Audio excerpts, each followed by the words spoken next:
mic is off. Yeah, but this thing can still get audio. All right, well, suck a dick. You don't have to be a dick about it. This is the Jaymee Carpenter Show. Here's Jaymee. So typical offerings for the gurus in the morning are fruit, nuts, and this is our debate today, is whether or not we add Snickers. He's been adding Snickers to the offerings, and Because in India, I've seen them offer like crazy. No, but I don't offer them anything that I wouldn't put in my body. Every morning before we do anything, before we feed ourselves, we feed our altars. We have 2 altars, one downstairs and one upstairs, and we feed the universality of traditions of teachers that we have been inspired by. We make offerings to them. And we do that before we take care of ourselves. That's our way of taking care of ourselves. And so there's a food and tea offering, and then there's also a smoke offering, incense. And we do that every single morning before we do anything. We tend to them before we tend to ourselves. And we do it also around the time that we're making our morning caffeine, which we also give to them. So I'm doing this because, not because it's something that I would eat, but because it represents the sweetest of the sweet. And you're saying I want it to represent the thing that I would eat myself. So which one wins today? I think I'm probably not right. You recorded that? It's the first time it's ever been recorded. Will you eat before you offer the food? Will I eat? Because I typically will not. I don't eat ever before I offer. And if I do, it's happened a couple times, not before making this offer, but sometimes I'll like take a bite of my apple and I realize I haven't done the smoke offering, and I'll just like, okay, I gotta put this down and go do the smoke offering. And nobody's making us do this. Like, this is who we've been. This is how we cultivate devotion in our home. This is how this home every morning is not just a home, it becomes a monastery, you know, of our own spiritual development, not for anybody else. And we're not trying to be a holy place for everybody else or anything like that. This is just our dojo for our minds and our hearts. You know, we work on this every day as partners, and we've been doing this together for 9 years. We've been practicing as spiritual practitioners, developing these little rituals and routines slowly over time. And we've been doing this in this kind of way, in a morning way, where we get together and we do things, some things together in coordinated ways like this, and then you'll see us studying and sitting next to each other. And this is just an everyday thing for us. It's been that way forever, for as long as we've been together. And I would say that it's probably easily, we might consider this the lifeblood of our relationship, and what keeps it healthy is working on our path separately together.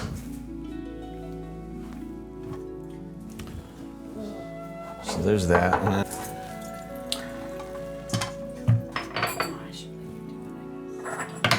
All right, let's go. Is this one upstairs? Sure. We'll go upstairs.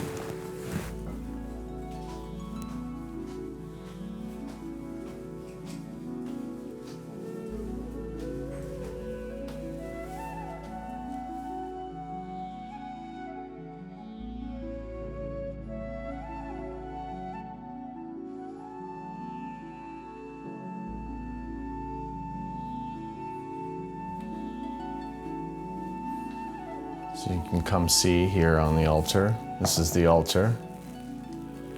We've got everyone from John Lennon and Yoko as the centerpiece of our altar. You know, they're advocating and they're doing activism from their bed in love. And so it's been like the center mandala, so-called, of our experience. It's like 2 people that are that in love, that are that committed to other people, that even at their own wedding, their honeymoon, they chose to invite the press in to advertise for peace And that's kind of the spirit of what goes into our relationship. But then you have a variety of other more known spiritual teachers. You have Christ and Mary. Then you have Ram Dass and Maharaji. You have This Is My Living Guru, Lama Lanang Rinpoche from Tibet. This is Mahavatar Babaji, who's a well-known saint in India. The deathless saint, they call him. And then we also have pictures of ourselves, Lacee and Jaymee as children, you know. These are the voices that we listen to the most these days, is the inner child. You know, the innocence within, the compassionate us, the basic goodness ground, which is us as children. So we put ourselves up here also to take care of ourselves and to include ourselves in the goodness.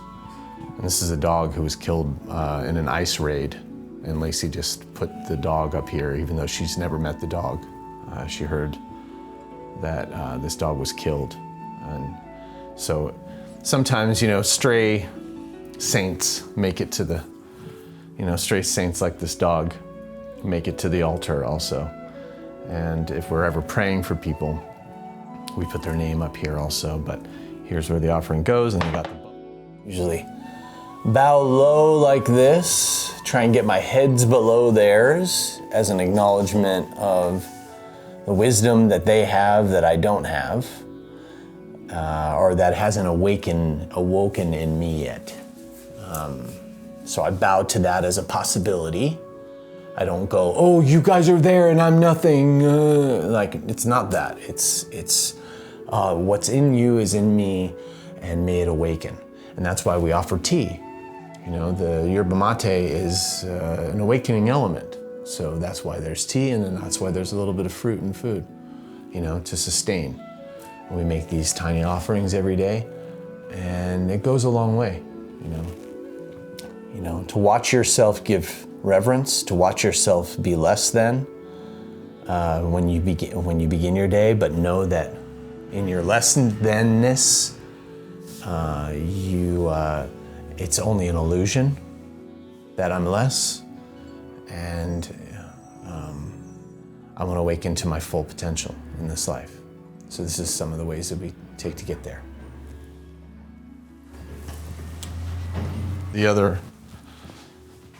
This is the other altar here. Some of the same faces, but this is just our downstairs one. And really the whole house is an altar. The whole house, if you look around, there's sacred elements, sacred objects everywhere, all of which we give some sort of acknowledgement to daily, you know? And then we go about our day. But when we've touched into this, it's very inspiring. You know, you wake up and you wake up and your mind is like, who am I today? Oh, what do I got to do today? Oh, like, you know, people grab their phone right away, you know, and trying to wait and see who they are. What's expected of me today? Where am I falling behind? What do I need to get ahead of? All that stuff. We disrupt all of that bullshit, you know, in our day. We've done this for a long time. We wake up and we get intentional right away. We go, wow, there's many possibilities here on this planet for us today. Who do we want to be like? Where have we seen goodness in this world? You know, who's inspired that? Who over time, not just at a glance, but after serious study in these spiritual traditions, who has almost seemingly reached out to us in a weird way and pulled us into their story and let us know in some way that they're kind of looking after us, you know? That's the people that are on our altar. We have these connections with them. And many of them are dead, you know, we've never met, you know, but there's a strong feeling that comes with weird synchronicities once you find a teacher, or even if they're in a book form or they've long passed, if you connect with something and then they start showing up more in life, in pictures or in stories, when you're out in the world, you go like, wow, is there some connection here? So we've developed these connections with all these teachers, and so we offer them these elements, and that's that. I don't know, if people ask for like a prayer or they're like struggling, or like I'm in a session with somebody and they're talking about their mom that's struggling, sometimes I'll ask the mom, or ask the client their mom's full name and like put it on the altar. There's also people people we're having difficulty with, you can put on the altar. Like, I think with the altar, one of our teachers, Miguel, said you have to constantly feed the altar. You have to be in relationship with it and engage with it, or else it just becomes, another thing in the house. And so I use it in that way too. I have somebody in my life with a medically complex child who's been on here for a very long time. I'll like rewrite the prayer if it starts to get water on it, or it's to be engaged with. So, and then I take around this is the smoke puja offering, and this is just good incense from Tibet. It's minerals and herbs from the region where it's made in Tibet or Nepal. And this is, so when you smell this, you're smelling like the hillsides of Tibet, and that's kind of the thing. But I take this around and offer it, the smoke, as a purification thing, and just another form of offering to all of the many people placed around the house. And you'll see there's quite a variety. Right, it's usually done with just high saints, but we've expanded. Jaymee has expanded into all. I've expanded. You have. You have. I would do it only to the high saints. Yeah. So I take it to Maharaji here, and here's Hanuman, and they get a little. Here's Jim Harrison, the writer of Legends of the Fall, who's also had Buddhist leanings, and I just love his poetry. Annie Leibovitz, the famous photographer, and Bill Cunningham, the famous fashion photographer, they get a little every morning. Patti Smith, Leonard Cohen. Here's a statue of Jesus, Ganesh. 2 spiders in the house that we've left alone. We kind of are like, let's not mess up their home if we can. So we just kind of allow the cobwebs to be here in this thing, and we're kind of living. It's the inconvenience of spiritual practice, exactly. So Alice Coltrane, the famous jazz artist, who's a big inspiration of mine. I say in my head, Shri Shri Alice Coltrane, Shri Shri. Mac Miller, a great saint who looks after drug addicts.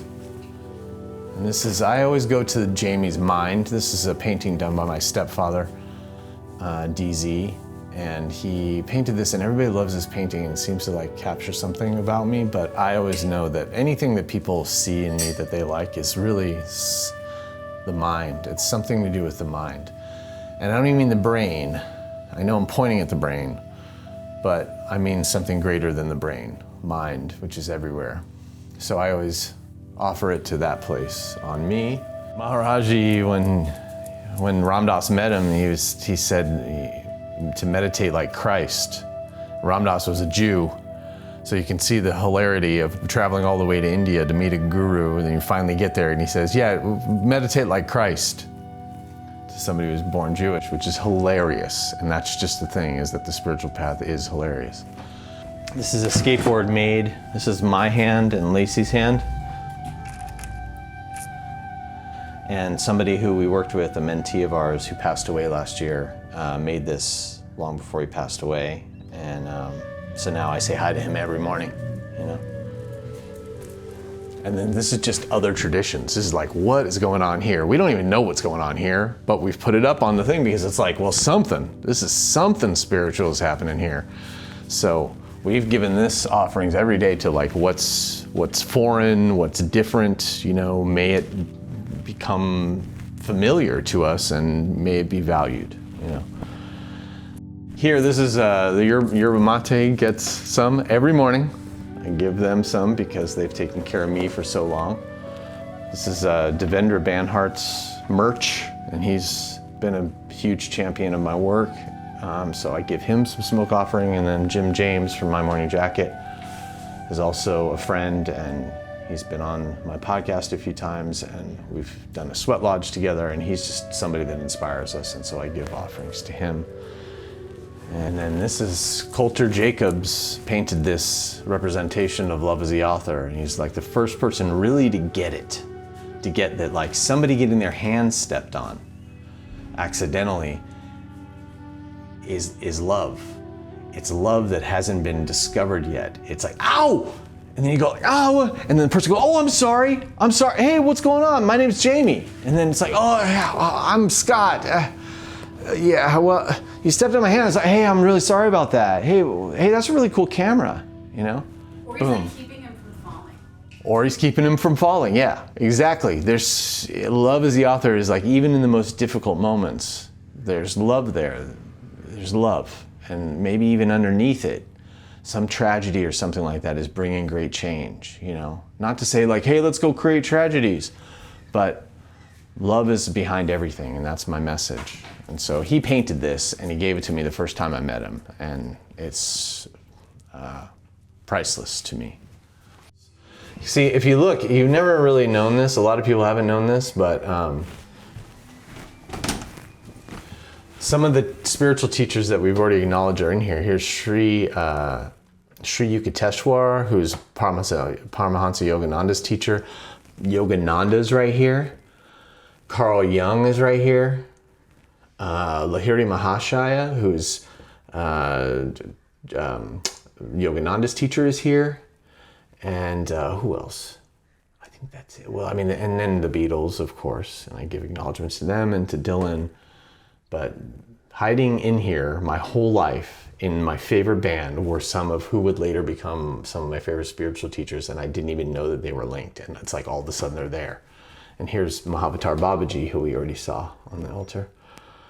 So they're just sprinkled in there. It's like been right under my nose all along that this path would find me, it feels like. And you can imagine that walking around to all these different pictures and doing all this stuff to start a day after day after day, that changes your perception. It changes the way that you view the world. You're already thinking about these inspirational people. You're not just like left to your own devices from the sleep you had last night or whatever the demands of the day are to tell you who you are. You know, I step into all this and I look and I get inspired, and it's before I even talk to anybody. I've done this before I've even taken care of myself. It changes a person.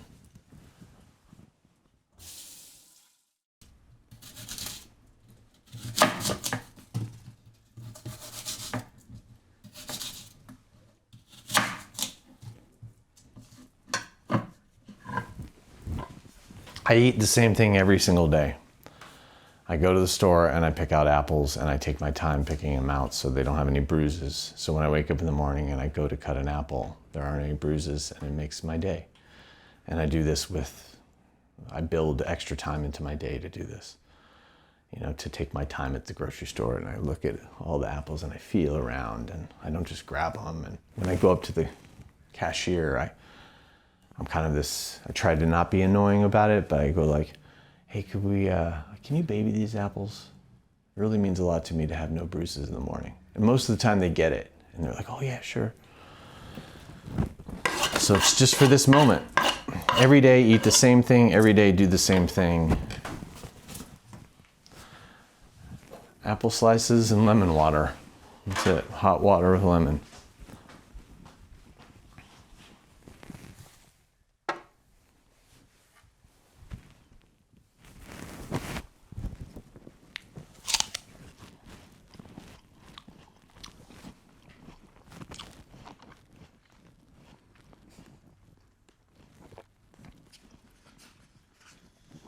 Starting a new book today. Same author I've read for the last 10 years. Endlessly inspiring.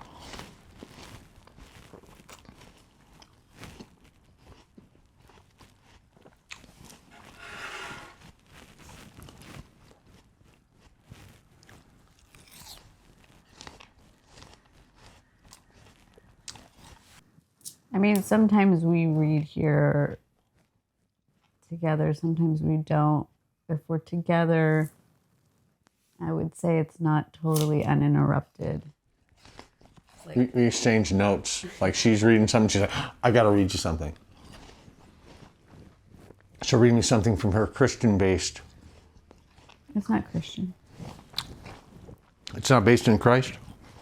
It's just not Christian. It's It's not Christian. I would say probably metaphysical. But Christ is the deity of miracle, of Course in Miracles. He's mentioned in there. He's an embodiment of unconditional love, Yeah. of forgiveness. Christ mind, Christ consciousness, not so much Christ the person. Or not Buddha at all. It's Christ. Anyway, that's what I mean about her Christian-based book. It's not a Christian religion or anything like that. It's metaphysical. It's A Course in Miracles, which is relatively popular. She reads that, and I'm reading my Buddhist stuff, and then we find just how much these intersect and how much they're the same. Over 9 years of sitting next to each other like this every morning, we find the universality of everything, you know. Or debate it. Or we debate, well, you know. It's fun though. We're best friends, and we're still madly in love with each other.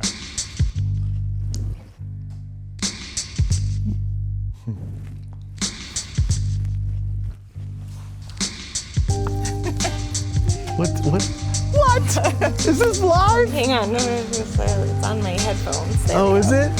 Samuel! Oh, man! Wait, hold on. Let me give you a hug first. Hi. Hi. That's okay. Sam Bercholz, founder and editor-in-chief of Shambhala Publications, and his wife, Amy. I told Sara my little Krishnamurti tales. Oh, perfect. I told you the two things I remember best, other than how brilliant he was, that he had an apple every day at 4 p.m. I eat apple every day. He had to have it at 4 p.m. Whatever he was doing at 4 p.m., everything had to stop, and it was time for his apple. Wow. That was part of his ritual. And also, he had the best collection of vintage, expensive cars, including Gatis. And What? he loved to drive them all very fast. Oh my God, that's so funny! They don't know, see? Krishnamurti was a speed demon. But in a Bugatti, In Bugattis even, like, Yeah. wow. I mean, the little kid from India that was starving by the banks of the river, you got it. you know, is like now driving around, like it's, yeah, God, that makes Yeah, sense. living on the beach at Malibu in a mansion. Right, it's like part of his like PTSD package, like his very unique, creative PTSD package for growing up starving and having his mother die and. If you're gonna be the Messiah, Right. and then everyone thinks you are, and then you reject all of them for Yeah. their rejections, Yep. you should have some nice. You deserve a Bugatti. Yeah, you definitely deserve some nice cars and to drive them fast. He would- And now we're gonna go meditate in the room where he died.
This is the room that Krishnamurti lived in since he was 8 years old, and this is the room that he died in also. My mic is off. Yeah, but this thing can still get audio. All right, well, suck a dick. You don't have to be a dick about it.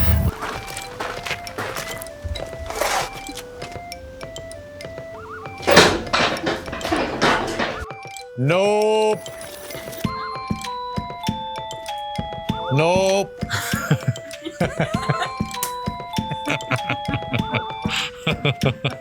Call the wild.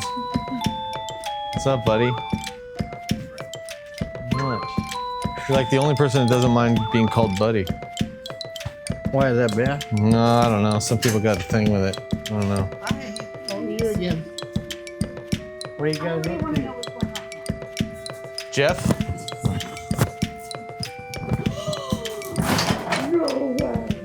Look. It's for the Chumash tribe. Oh yeah, well, they have to wait. I forget how many years. This is such a rare experience to be by an eagle. I mean, a bald eagle. That one, you got electrocuted. Died of natural causes. Didn't take too many pills or anything. What do I know? The whole world is so bizarre now. Anything is possible. This eagle died of a fentanyl overdose. It did. It touched the fentanyl bag. Oh, It was quite the project. this is I learned a lot, amazing. too. Yeah, somehow the Beatles seem to be solution-based music. It's like at the very essence of it, it's you got all you need is love, you know. But even Mother Nature's Son or you know, any of them, they seem to be like solution-based, like offering something to humanity. Well, even my personal favorite was Nowhere Man. I was a Nowhere Man for my making, you know, for real. And then John, when they asked him about it, when he broke it all down, I go, well, that was me. I was just as lost. Yeah. Listening to these other people tell me what I'm, you know what I mean? Yeah. Like in going against my inner voice that we're given. Yeah. You know? Right. That we're supposed to follow. Yeah. To get in tune with, you know, when things don't make sense to you. Oh man, that's the worst thing to have a difficult relationship with is, you know, when kids discover that and they feel like something's wrong when they're young, and then their parents tell them, no, that you're wrong about that. Then they get separated from their natural ability to have intuition. I'll give you a good example. I had an uncle, my dad's brother, who was a dick. Yeah. And he rested whatever. Wait, we should turn off the music actually. Well, you have to do this and that because he's Uncle Freddie, you know, and you have to. I said, no, he's a dick. Yeah. I didn't say he was a dick then. I didn't know that term, but I said he's a bad man. Yeah. Oh, no, you have to, your family is all important, you know. Yeah. And it twisted my thinking because nothing made sense to me. Right. That how come I have to do that? And then there was another time, this other guy on my other side of the family, he called me a liar and a this and a that. And by this time I was a teenager. And I jumped up and I was going to pound him. Yeah. Because let's go outside. I ain't a liar. What do you mean? Oh, you're a freaking liar, blah, blah, blah. Yeah. And then my uncles broke it up. And then my Uncle Joe comes out and says, oh, no, you have to go in there and you have to this and you have to that. I said, why? He's an asshole. Yeah. Call me a liar. I'm going to punch him in the face. Yeah. You know? We were talking about this, the aspect of like, you know, do it because I said so. Kind of, right. And then they start warping you. Well, he's family and this and that. And but he's like above you. He's like an untouchable in this moment because he's being an asshole, but you're being asked to obey. I don't count. Right. Exactly. You don't have a voice. Right. Yeah. And so then that's how you become a nowhere man. That's right. The end. Eat your heart out, John Lennon. No, I'm just saying, you know, oh my God. No, totally. I get it. No, that same thing, yeah, very much happened to me. I mean, there's some stuff that happened to me when I was young, and I tried to bring it up, and I wasn't believed, and it crushed me. And I kind of like the worst thing is not being believed, especially by your parents. Yeah, totally. Yeah, don't sign it again. The nun's gonna beat me. Oh no, they won't. They go, yeah, she's gonna beat me. Yeah, I just think I forged the paper. I just decided that I was just gonna not be me anymore. It was not valuable to be me. I was gonna be anybody else. Exactly, and then now you're a nowhere man too. Yeah, exactly. and you're doing this, and you're this, or you're that, or you're a cowboy, or you're a whatever. Yeah. Trying to fit in somewhere. Yeah. Because you weren't okay to be who you were. Yeah. Yeah. You know, now all these years later, here I am. Yeah. Well, now there's back to the future. Well, now there's beginning. like, I mean, the sort of the magic that I feel like at a young age you can be separated from seeing in the world, the connectedness of things. Right. You know, when you go through the kinds of things that we're talking about, you know, you get separated from seeing that. You're getting more survival mode, and you're kind of like always sizing things up and like kind of being on the take a little bit, and, you know, and trying to make it up to yourself what hasn't been listened to, you know? And so I did that, but then, you know, for a long time, and then later on in life, you know, that all caught up with me. One time my mom said, when are you going to get over this or that? Oh, right. When are you going to get over that? Right. When are you get over that the nuns beat you?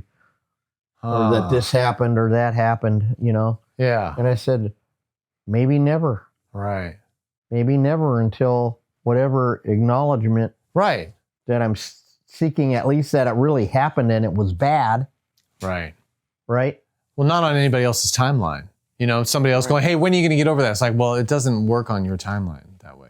Man, my PTSD from my dad's wreck, I had a nightmare today. I woke up with so bad. Explain that. What's the PTSD from your dad's what? Well, when I was 7, did I ever tell you the story? I'm not sure.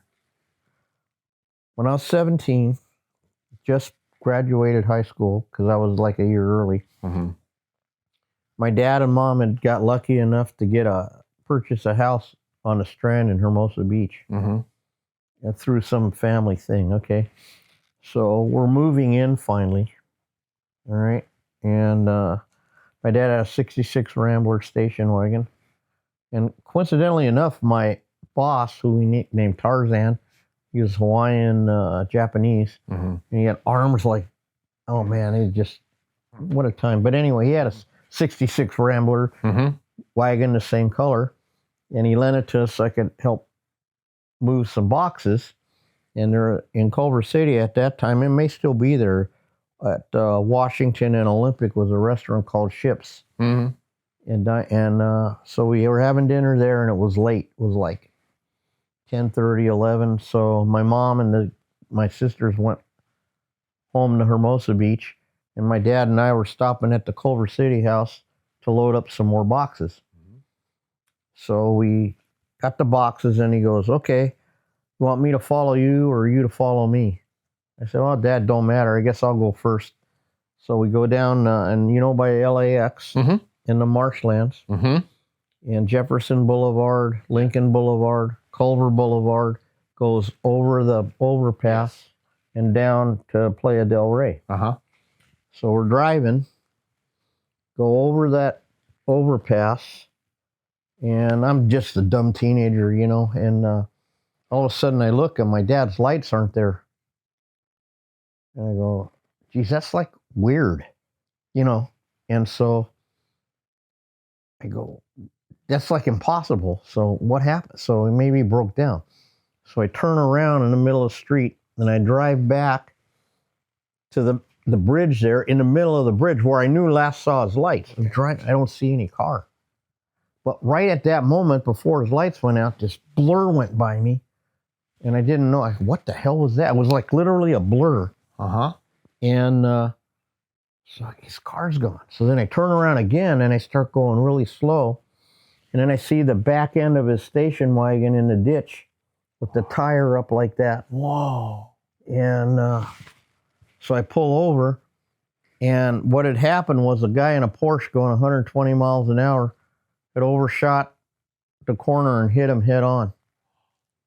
Wow. The force of the impact, you know how a Rambler, a real steel. Oh, yeah, they're small, too. The motor, luckily it was a straight six, because it would have killed him. It was right by him. Whoa, wow. The, What happened to him? Well, wait, I'm getting there. I know, I can't wait.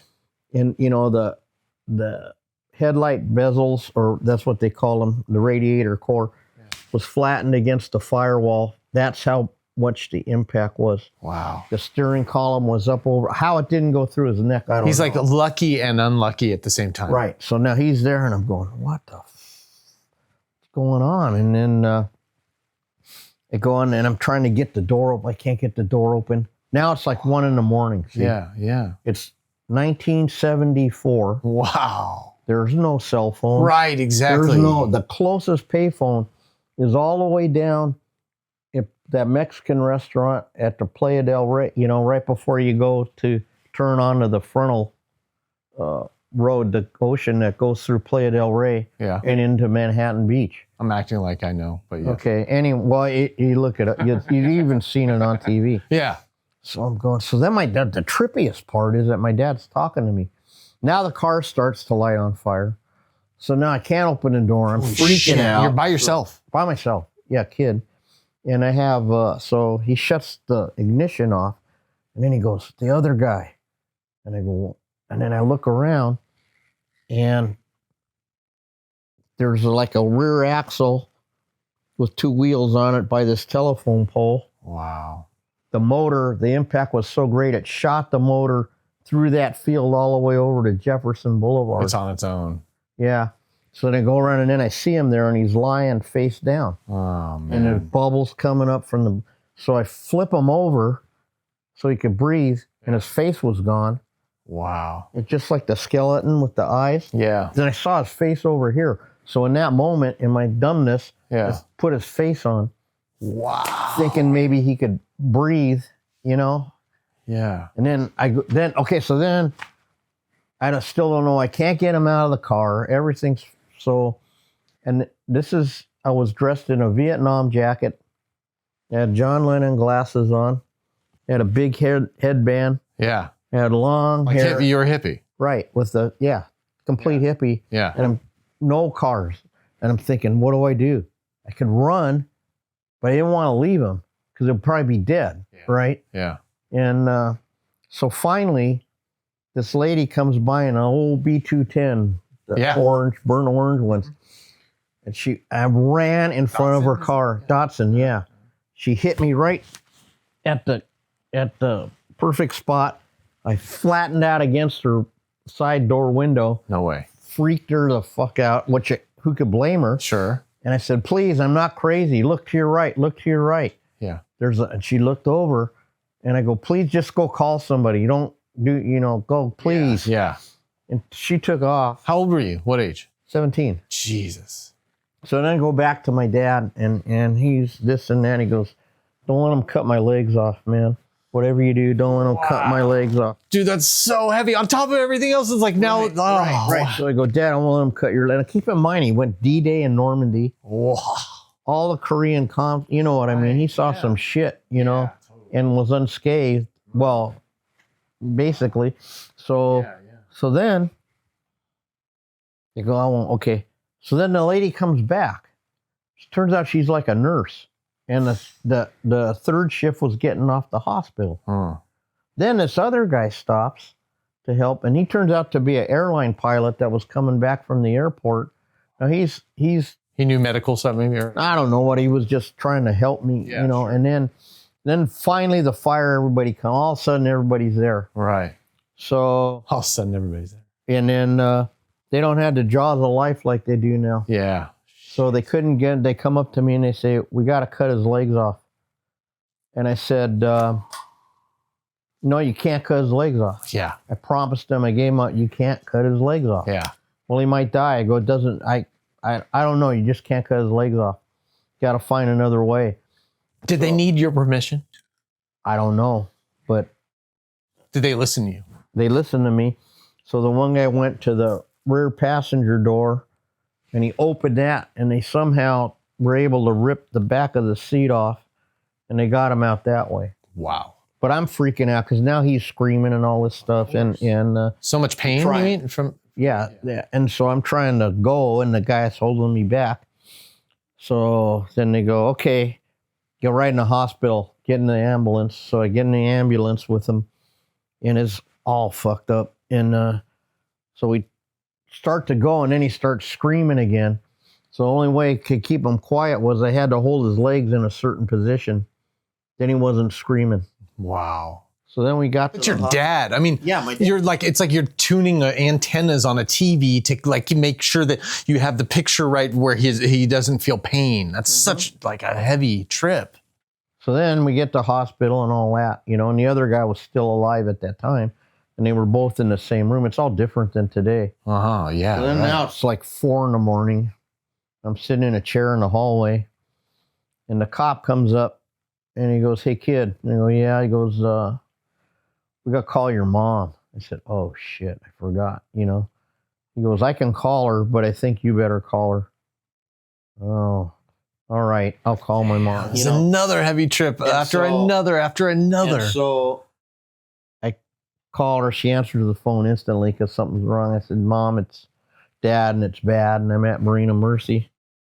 Then everything, you know, they're there, my uncle's there, everybody's there. Now it's about 6 a.m. It's light. And then the cop comes and he goes, "All right, kid, you got to go back with me and show me where everything was." Wow. So I had to go back that morning. Relive it. And then show him. And then now I could see all the blood. I could see the this, the that, all that stuff, you know. Yeah. They took his face, luckily. Wow. That's good. Yeah. That was your first taxidermy, actually. Actually, So now, and then I go back, and then I go, "Oh, shit, I got to open the ice cream store." So I go open the ice cream store, and then at 2, I went to my shift at the gas station. And you're working your next shift after this, the most traumatic night of your life. Right. Okay, say what you will about boomers, but so then, you know what I mean? I have Jesus whatever. Christ. No, you're just doing what you're supposed to do. That's all. Yeah, I know, but not everybody like supposed to get a medal or not. Well, most people today are going like, "What do I do?" And you knew what to do. So No, I there's didn't something. know what to do. I just did it. Whatever. I had no idea. But you can, at that time, you have a choice. It's kind of like in combat.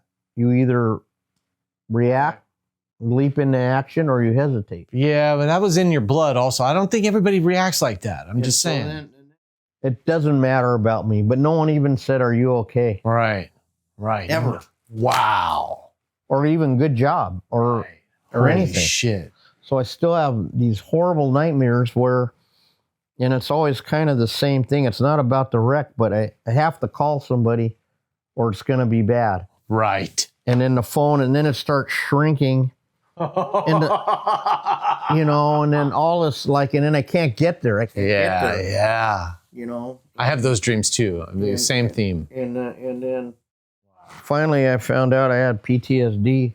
And this is your father. I mean, it's like, it can't be said enough about the significance of your father and the heavy weight that. Yeah, and then after all that, I get disowned and all that. That's a whole nother story. Jesus Christ. Humanity. But yeah, but the point is, I think that didn't help me either, because from then on, I was the next whole years of my life till I broke free. Were taking care. Yeah, well, besides drinking, of course I was drinking. Yeah, man, I drank. Yeah. I'd drink. Yeah. You know, 60 beers a night. If you 20, 10, that's not. I drank like fish drink.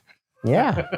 Anyway, good thing beer was cheap back then. But, Right, no kidding. But the point was, that didn't help me to come down the road to recover, you know what I mean? Or to, and as you know, then when you get into recovery, it's but a symptom. Right, exactly. So anyway, Yeah. that's my deal. Hey man, I'm not even kidding. That is a really impressive story, and it's a really brave story.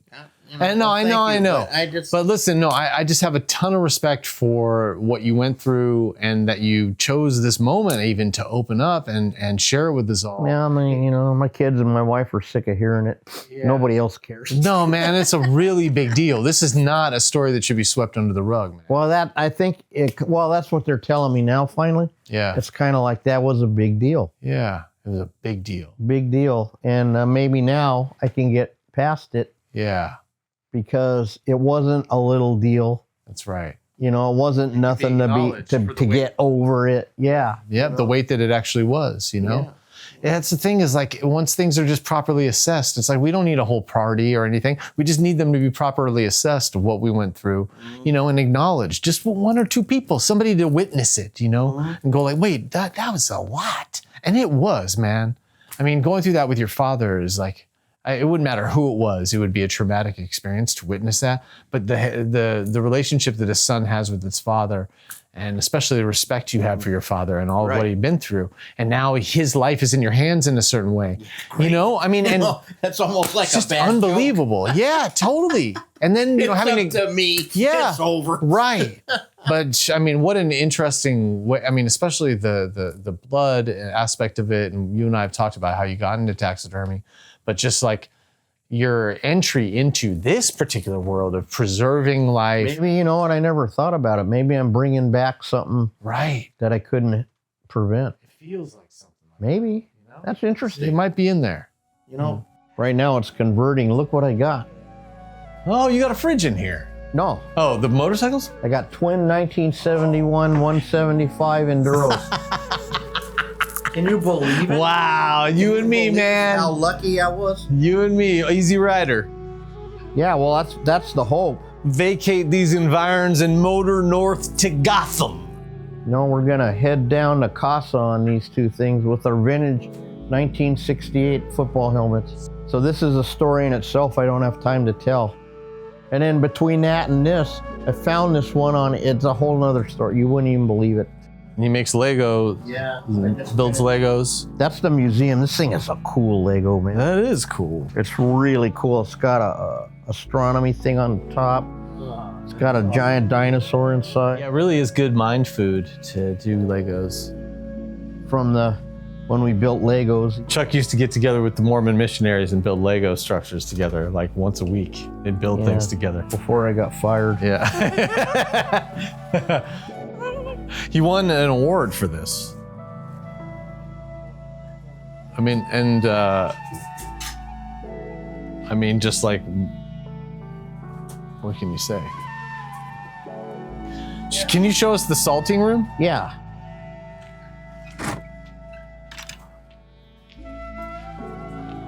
So like, for example, we had that hide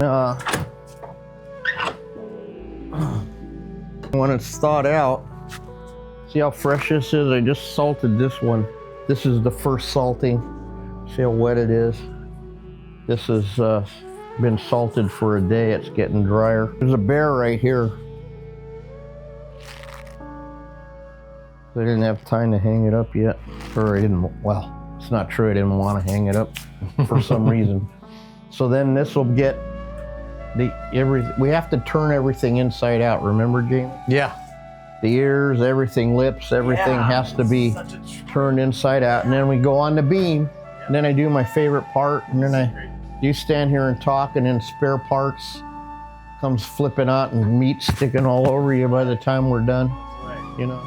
And a smell you just never forget from that day forward. Yeah. What can you say about the Valley? Ojai? Yeah. Ojai is a magical place. I really believe it. You know, I know that sounds corny like our other podcasts, but there's just something about this place. It's been a magical day. And what's really weird, remember how we were talking about how we got drawn in and you meet different people? Yeah. And we were talking maybe in the first time that if you look around at all the different kind of craftsmen and artists, of That are all here, right. of all, and the best ones in the country. Yeah. They're like here for some reason. Right. I want to spend forever here. Yeah. You know. Hey man, thanks for spending the time with us. Well, I hope we can do another thing, and Definitely. you know, definitely when my other deal, it looks like it's moving. Chuck's got a TV show coming out. I hope. Yeah, it looks like we got a sponsor and everything. So